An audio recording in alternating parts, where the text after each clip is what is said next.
Pagtalakay sa El-Fili, Kabanata 2. Sa ikalawang kabanata ng El Filibusterismo, inililipat tayo ni Rizal mula sa itaas patungo sa ibaba, mula sa kubyertang puno ng kapangyarihan patungo sa ilalim ng bapor na puno ng siksikan, init at ingay. Kung ang unang kabanata ay tungkol sa mga nagpapasya, ang ikalawang kabanata naman ay tungkol sa mga naaapektuhan.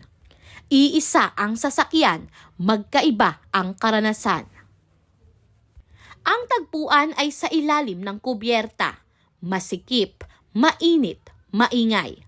Makikita rito ang siksikan ng mga pasahero, maiinit at masikip na espasyo, ingay ng makina at tubig, at kawalan ng kaayusan. Sa kabila ng ganitong kalagayan, mapapansin na ang mga tao ay tila masaya pa rin, abala sa kani-kanilang ginagawa. Sa puntong ito pa lamang ipinahihiwatig ni Rizal ang isang masakit na katotohanan.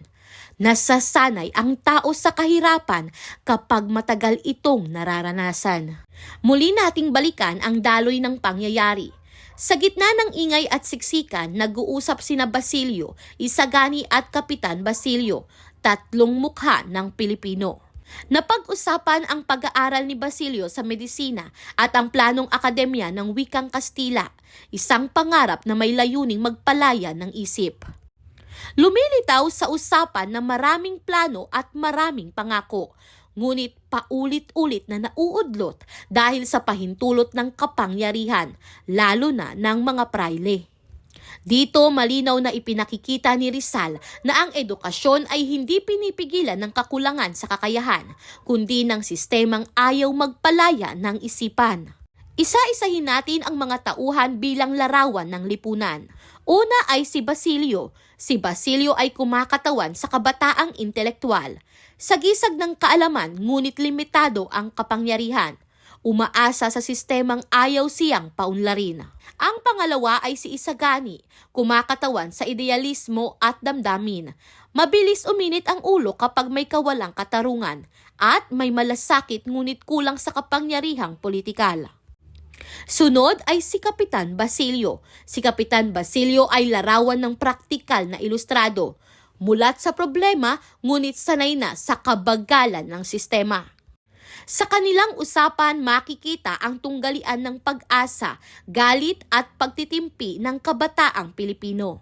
Narito naman ang mga simbolismo sa kabanata. Una, ilalim ng kubyerta. Sumisimbolo sa masang Pilipino. Siksikan, maingay at walang boses. Malayo sa lugar ng pagpapasya. Akademya. Simbolo ng edukasyong ipinangako ngunit hindi pinahintulutan, patunay ng huwad na reforma. Pangatlo, pagbanggit sa prayle. Simbolo ng kapangyarihang hindi halal ngunit dominante. Kayang pigilan ang kaunlaran kahit walang malinaw na dahilan. Dito makikita na ang tunay na hadlang ay hindi kakulangan sa kakayahan, kundi pagsasamantala sa kapangyarihan. Sa kabanatang ito, malinaw ang paninindigan ni Rizal. Hindi ignorante ang Pilipino, ginagawang ignorante. Ayon kay Rizal, ang edukasyon ay sandata ng paglaya. Kaya ito ang unang pinipigilan ng kolonyal na kapangyarihan. Ang kabataang may isip ay banta sa sistemang mapang-api. Noong panahon ng Kastila, ang edukasyon ay kontrolado ng simbahan. Ang pahintulot ay mas mahalaga kaysa kakayahan. At ang reforma ay dadaan sa kapritso ng iilan. Ang akademya sa kabanata ay refleksyon ng maraming proyektong ipinangako, ipinagpaliban at tuluyang pinatay ng kapangyarihan. Ngayon, itanong natin sa ating sarili, may mga pangarap bang nauudlot dahil sa sistema? May mga kabataang may kakayahan ngunit walang pagkakataon. At may mga desisyong ginagawa para sa inyo ngunit wala kayo sa usapan?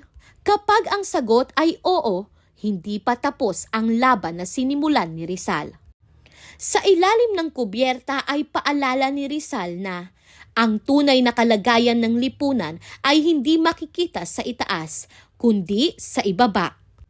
At hanggat ang masa ay nananatiling tagasunod lamang, mananatiling mabagal ang bapor ng bayan, kahit gaano pa ito kalaki.